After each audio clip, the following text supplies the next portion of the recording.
రాధిక తన కొడుకుకి చాక్లెట్ కొనుక్కొని ఇంకా నైట్లో అలా వెళ్తూ ఉంటుంది. వెళ్తూ ఉండగా అమ్మయ్య సమస్యలన్నీ తీరిపోయాయిరా, ఈ చాక్లెట్ నీకోసమే అని చెప్పేసి వాళ్ళ కొడుకు గురించి ఆలోచిస్తూ అలా రోడ్డు మీద నడుచుకుంటూ వెళ్తుంది. ఇంతలో వెనుక నుంచి కార్ అయితే ఫాలో అవుతూ ఉంటుంది. ఇంతలో అక్కడి నుంచి ఆ కార్లో నుంచి ఆ దొంగలైతే దిగుతారు. దిగేసరికి ఒక్కసారిగా ఆ రౌడీలను చూసి ఒక్కసారిగా రాధిక షాక్ అవుతుంది. ఏంటి వీళ్ళు నన్ను ఫాలో అవుతున్నారేంటి అని చెప్పేసి రాధిక అలా కంగారుగా అక్కడి నుంచి వెళ్తూ ఉంటుంది. అయినా సరే ఆ రౌడీలు తన వెంట పడుతూ ఉంటారు. ఒక్కసారిగా తను పరుగులు స్టార్ట్ చేస్తుంది. ఇంకా రూపారాజులకి కాల్ చేస్తుంది. ఎవరో నన్ను వెంట పడుతున్నారు, నన్ను చంపడానికి ట్రై చేస్తున్నారు అని చెప్పేసి రాధిక చెప్పేసరికి ఒక్కసారిగా రాజు రూప ఇద్దరు షాక్ అవుతారు. మేము వెంటనే వస్తున్నాం, నువ్వు లైవ్ లొకేషన్ పంపించు, నువ్వేం కంగారు పడకు, మేము వస్తున్నాం అని చెప్పేసి రూపరాజు అంటారు. సరే అని చెప్పేసి తను లైవ్ లొకేషన్ పంపించుకుంటూ అలా పరుగులు తీస్తుంది. వెంటనే ఇంకా దీపక్ అంబిక ఇద్దరు కారులో అలా ఫాలో అవుతూ ఉంటారు. అది ఎవరికో కాల్ చేస్తుందిరా, దాన్ని చంపేయాలి, తొందరగా పదరా అని చెప్పేసి అంబిక అయితే అంటుంది. ఇందులో ఇంకా ఆ రౌడీలు తనని పట్టుకుంటారు. ఇంకా లైవ్ లొకేషన్ పంపించాక వీళ్ళు అలా ఇంట్లో నుంచి స్టార్ట్ అవుతారు. ఎంత స్పీడ్గా వెళ్ళినా వాళ్ళు మాత్రం చేరుకోలేకపోతారు. ఇక్కడ ప్రతాప్ ఏమో అసలు రూపకి ఏం జరగకుండా చూడాలి, అమావాస్యలోపు రూపాన్ని బయటికి వెళ్ళనీయకుండా చూడాలి అని చెప్పేసి ఇంకా ప్రతాప్ అలా ఆలోచిస్తూ ఉంటాడు. ఇక్కడ అంబికా దీపక్ ఇద్దరు కలిసి ఇంకా రాధిక దగ్గరికి వెళ్తారు. నువ్వు చేసిన తప్పుకి నిన్ను అసలు ఏమి చేయొద్దు అనుకున్నాను, కానీ నువ్వు చేసిన తప్పుకి నిన్ను చంపేయాలన్నంత కోపం ఉంది. నా తప్పు లేకుండా నన్ను ఇంట్లో వాళ్ళందరి ముందు చెప్పుతో కొట్టిస్తావా, అలాగే బెల్ట్తో కొట్టిస్తావా, నీ సంగతి ఏందో చూద్దామనేనే ఈ టైంలో కూడా నేను బయటికి వెళ్ళింది అని చెప్పేసి దీపక్ అంటాడు.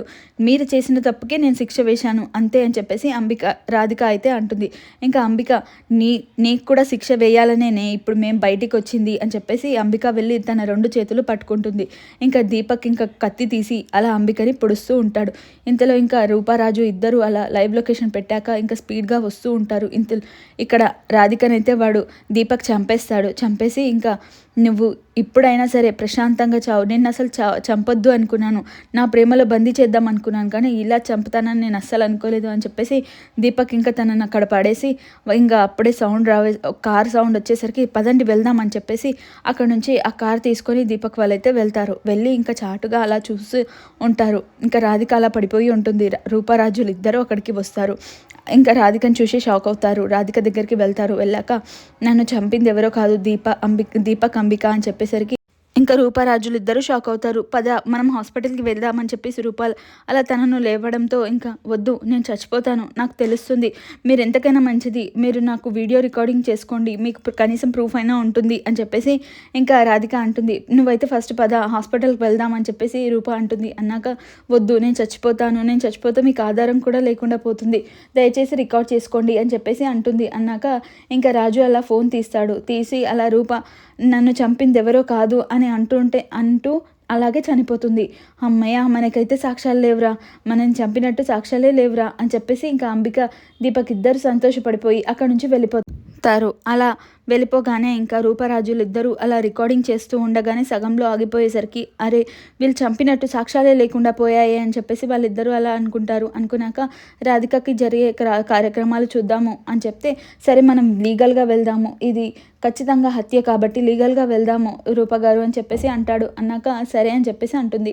ఇంతలో ఇంకా మార్నింగ్ అవుతుంది. తెల్లవారుజామున అందరూ అలా టీవీ చూస్తూ ఉండగా న్యూస్లో రాధిక చనిపోయినట్టు టీవీలో ఇస్తారు. ఒక్కసారిగా ఇంట్లో వాళ్ళందరూ షాక్ అవుతారు. ప్రతాప్ గారిని గట్టిగా పిలుస్తారు వాళ్ళ తమ్ముడు.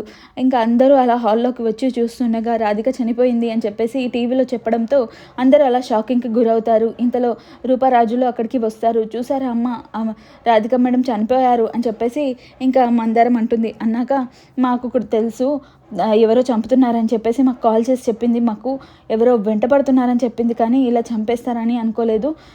వాడు మేము వెళ్ళేలోపు కత్తితో పొడిచేసి తనని చంపేశాడు అని చెప్పేసి రూప చెప్తూ ఉంటుంది. అసలు రాధిక మా చేతుల్లోనే ప్రాణాలు విడిచేసింది అని చెప్పేసి ఇంకా రూప బాధపడిపోతూ ఉంటుంది. ఇంతలో ఇంకా అక్కడే ఉన్న దీపక్ అంబిక ఇద్దరు అలా బాధపడుతున్నట్టు యాక్టింగ్ చేస్తూ ఉంటారు. ఇందులో మీ పాత్ర ఏమైనా ఉందా అని చెప్పేసి ప్రతాప్ అయితే గట్టిగా వాళ్ళని అడుగుతాడు. అడిగాక వాళ్ళు అంటారు, అసలు మీరు కొట్టిన దెబ్బలకి నేను అసలు ఇంట్లో నుంచే బయటికి వెళ్ళలేకపోతున్నాను, రూమ్లో నుంచే బయటికి రాలేకపోతున్నాను, నేను ఎలా చంపుతాను మామయ్య గారు అని చెప్పేసి ఇంకా దీపక్ యాక్టింగ్ చేస్తూ ఉంటాడు. నువ్వు కొట్టిన కొట్టిన దెబ్బలకి వీడు ఎప్పుడో కరెక్ట్గా అయిపోయాడు రమ్య, అసలు మేము అంత చంపాల్సిన అవసరం లేదు, అంత పగలేమీ మాకు లేవు, మేము ఇంట్లో ఉండి చప్పుడు దాకా ఉన్నాము, మేమేం తప్పు చేయట్లేదు అని చెప్పేసి ఇంకా అంబిక అనడంతో ప్రతాప్ సైలెంట్ అయిపోతాడు. అయినా ఈ చావు ఎలా జరిగింది, అసలు తనని ఎవరు చంపారో తెలుసుకోవాలి అని చెప్పేసి ఇంకా డిఐజీకి కాల్ చేయడానికి ప్రతాప్ అయితే అక్కడి నుంచి వెళ్ళిపోతాడు. వెళ్ళిపోయాక అంబిక దీపక్ అలా యాక్టింగ్ చేసుకుంటూ అసలే తినలేవు కదా నా, నీరసంగా ఉన్నట్టుంది, పదా లోపలికి వెళ్దామని చెప్పేసి అంబిక దీపక్ని తీసుకొని అలా లోపలికి వెళ్తుంది. వెళ్ళాక వాళ్ళిద్దరూ నవ్వుకుంటూ ఉంటారు. సాక్ష్యాలు లేకుండా చేశాం మామ్ అని చెప్పేసి ఇద్దరు అలా సంతోషపడిపోతూ ఉంటారు. ఇంతలో దీపక్ రాజు అక్కడికి లోపలికి అయితే వెళ్తారు. వాళ్ళిద్దరిని చూశాక ఇంకా చంపింది మీరే అని మాకు తెలుసు అనేసరికి ఇంకా వాళ్ళిద్దరూ అలా చూస్తూ ఉంటారు.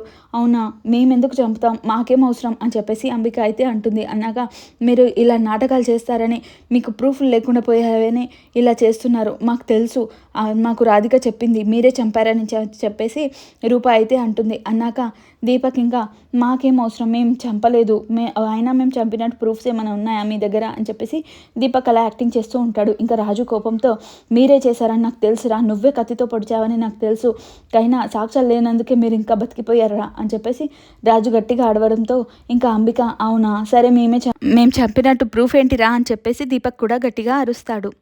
ఇది ఇవాల్టి ఎపిసోడ్. మరి రేపు ఏం జరగబోతుందో తెలుసుకుందాం.